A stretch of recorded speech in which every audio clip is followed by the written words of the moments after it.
guerre d'un royaume contre un autre royaume. Le royaume de Dieu contre le royaume de Dieu.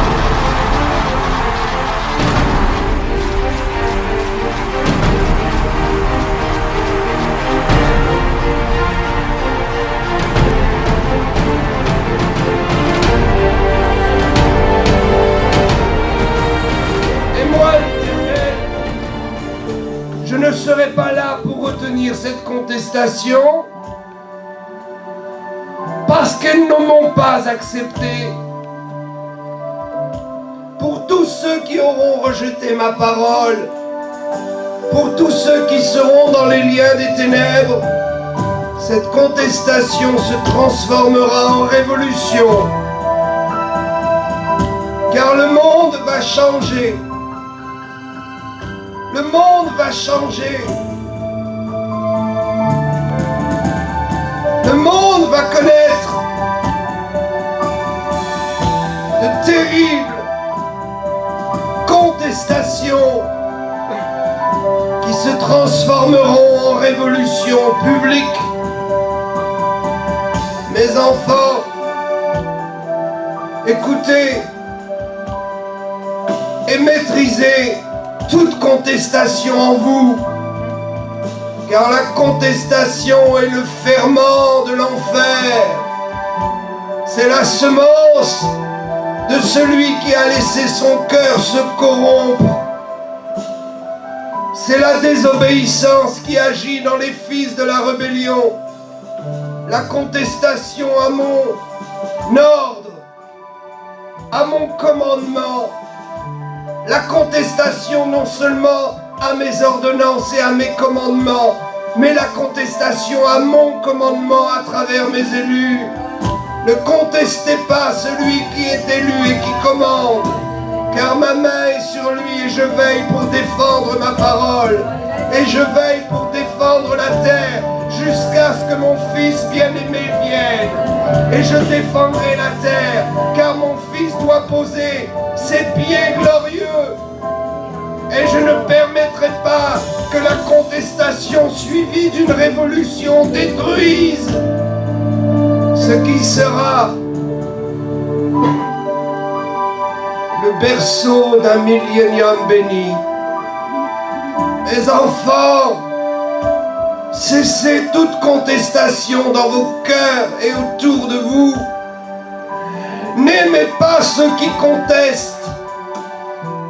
N'aimez pas ceux qui contestent, car il y a déjà le ferment de la révolution en eux. Et toute révolution se termine dans la guerre et le sang.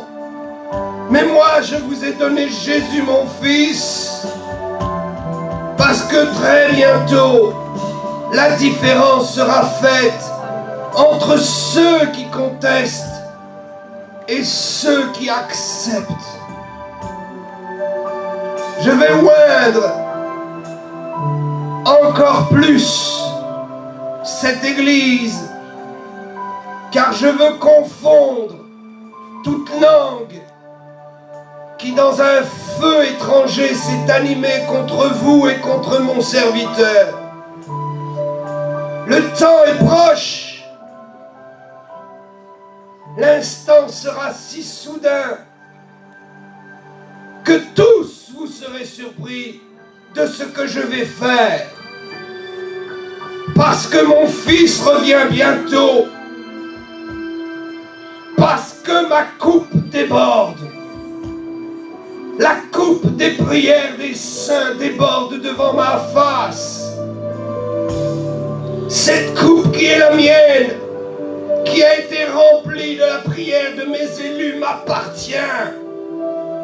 Elle déborde. Elle est sous le point de déborder abondamment. Mon fils est renvoyé comme la lumière pour ceux qui ne contestent pas et qui ont reçu mon esprit.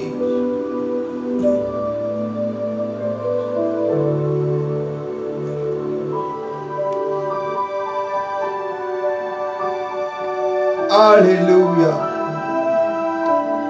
Alléluia. Je vois en mon esprit des foules agitées, furieuses, descendre dans les rues. Je vois en mon esprit le chaos arriver. Et je vois aussi le souffle de l'Éternel pour tout homme et toute femme de bonne volonté au cœur pur, pour tous ceux qui sont le reflet, l'écho de l'amour de la croix. Aimons sans contester, aimons sans discuter, afin de gagner le monde. Nous n'avons rien compris encore à la puissance de l'amour qui nous unit. Mais bientôt le Saint-Esprit nous enseignera par révélation et nous comprendrons ce que c'est de nous aimer les uns les autres.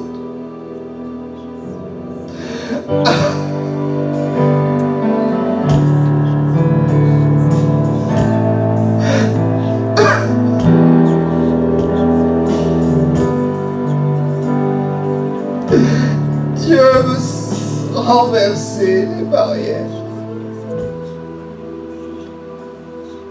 Saint-Esprit. Alléluia. Merveilleuse présence de Dieu.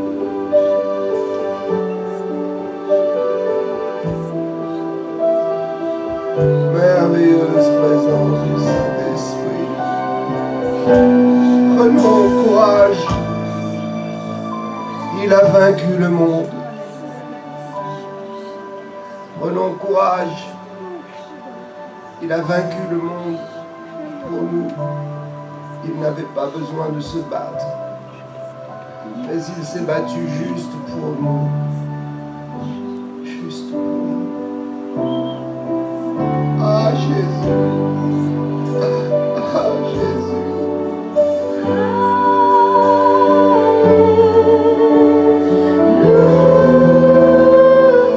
Alléluia. Oh, s'il te plaît, que ton règne vienne.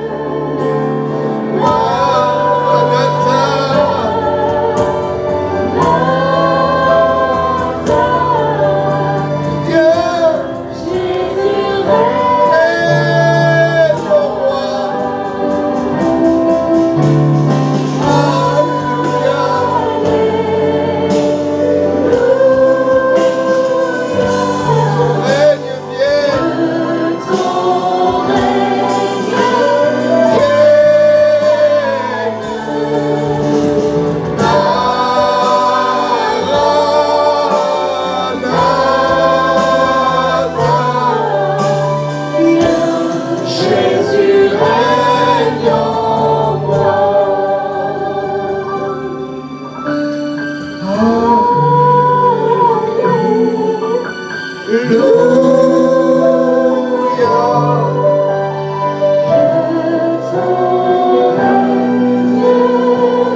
prophétie de tout à l'heure, je ne sais plus ce que j'ai dit.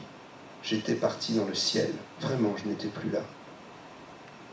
Je me suis aperçu que je prophétisais pour cette église et pour moi-même. Et je me suis rendu compte que je ne l'avais jamais fait auparavant. Je n'ai jamais prophétisé sur l'église. ou sur mon ministère. J'ai laissé les autres le faire.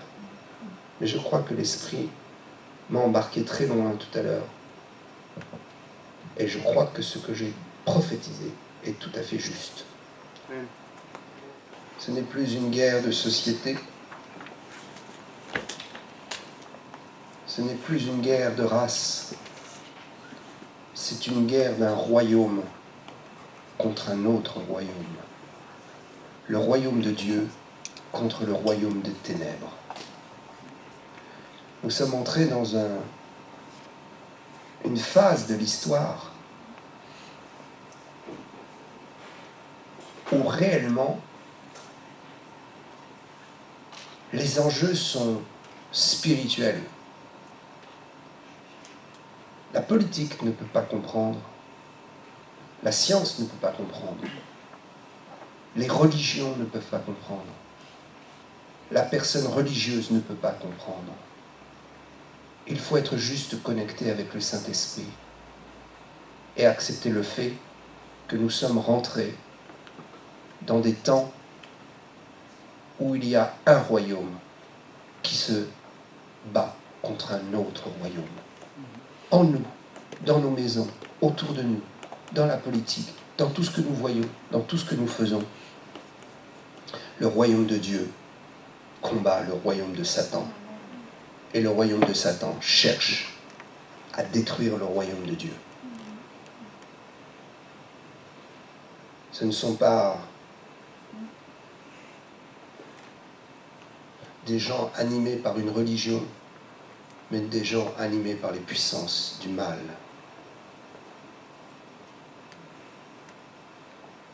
Je crois effectivement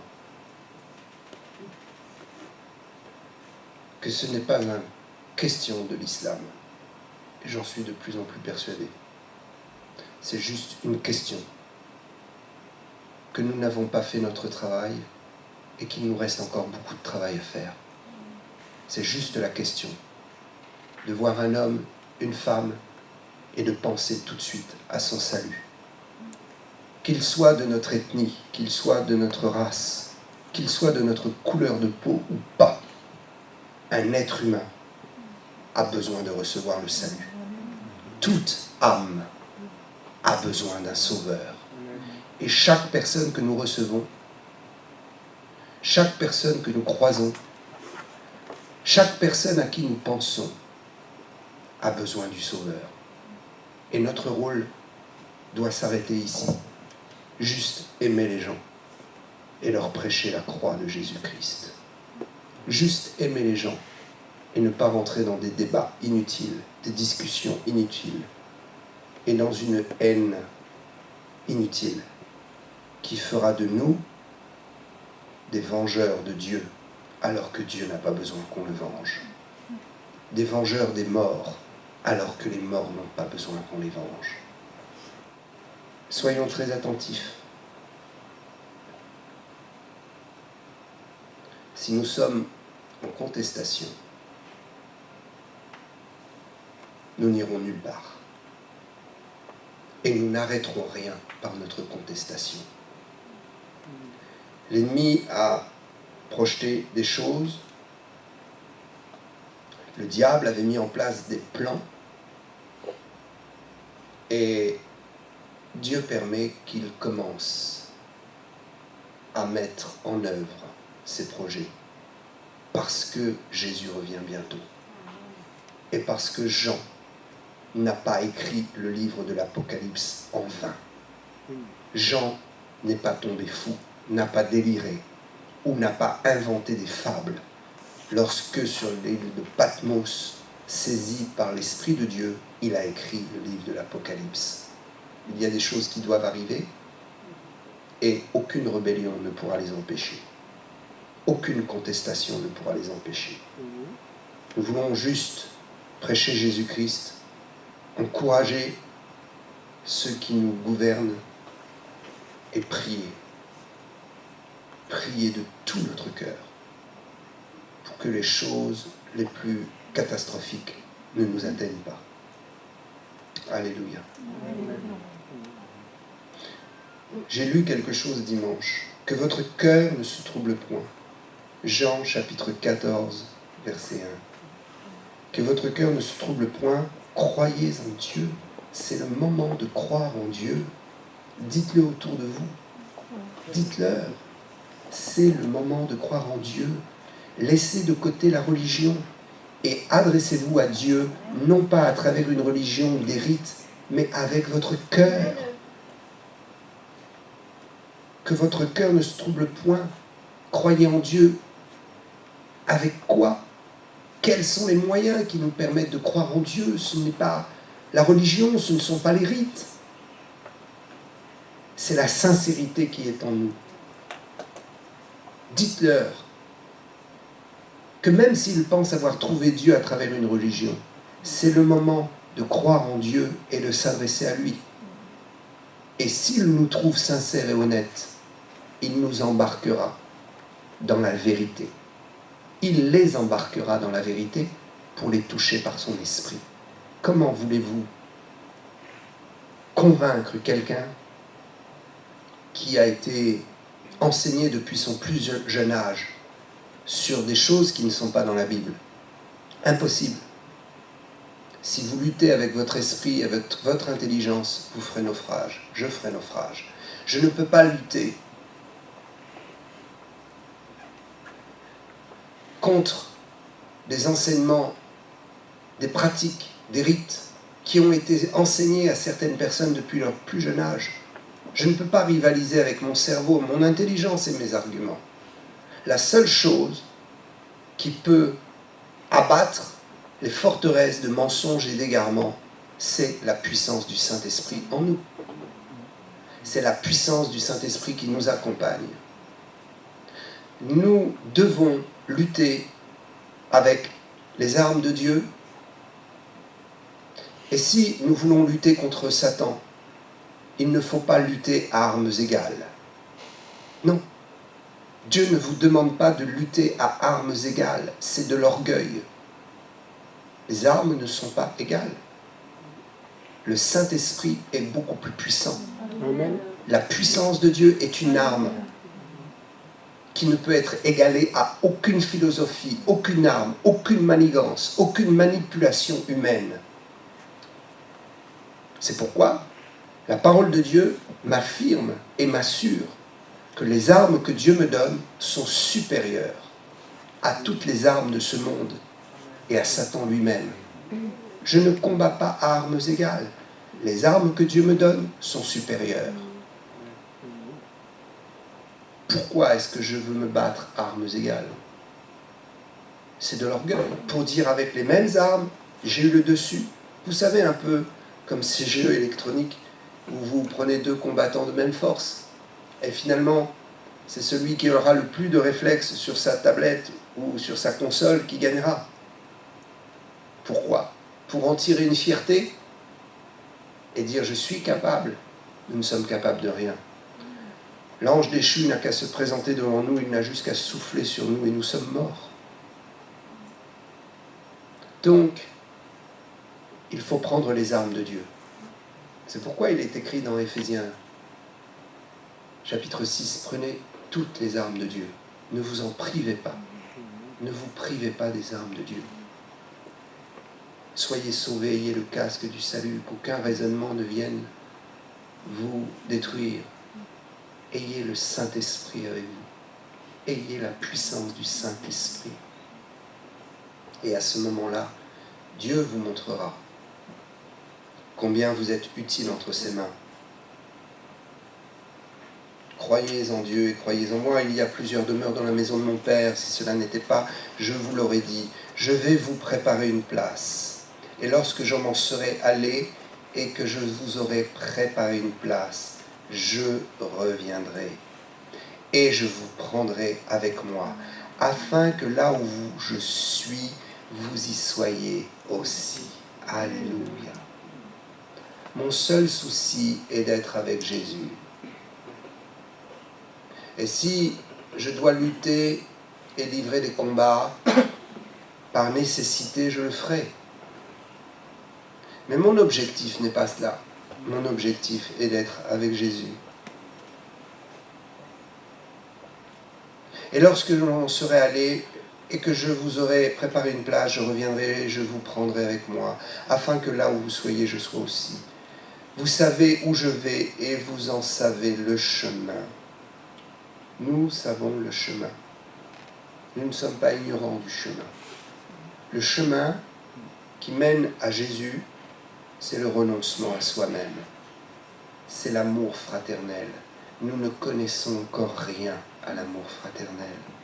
Je vous dis que dans l'Église primitive, il devait y avoir une telle dimension de la fraternité. Nous devons retrouver cela. Une telle dimension où même si le diable veut nous faire soupçonner un frère, il ne pourra pas. Il voudra semer dans notre esprit une parole méchante, il ne pourra pas. Il voudra faire sortir de nos cœurs une parole d'insulte, il ne pourra pas. Être dans une telle attitude débonnaire, une telle attitude où Dieu peut nous utiliser. Est-ce que nous pensons que nous allons changer les choses parce que nous jugeons les gens? Ça ne changera rien. Ce n'est pas en jugeant les gens ou en leur renvoyant l'image de leurs erreurs que nous allons changer les choses.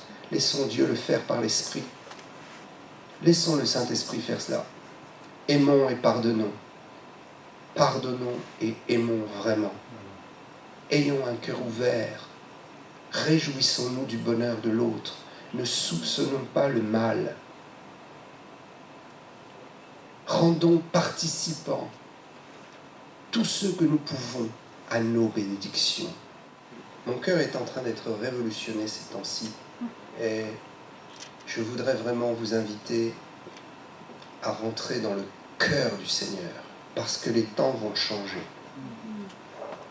Les temps vont changer et notre rétribution est proche.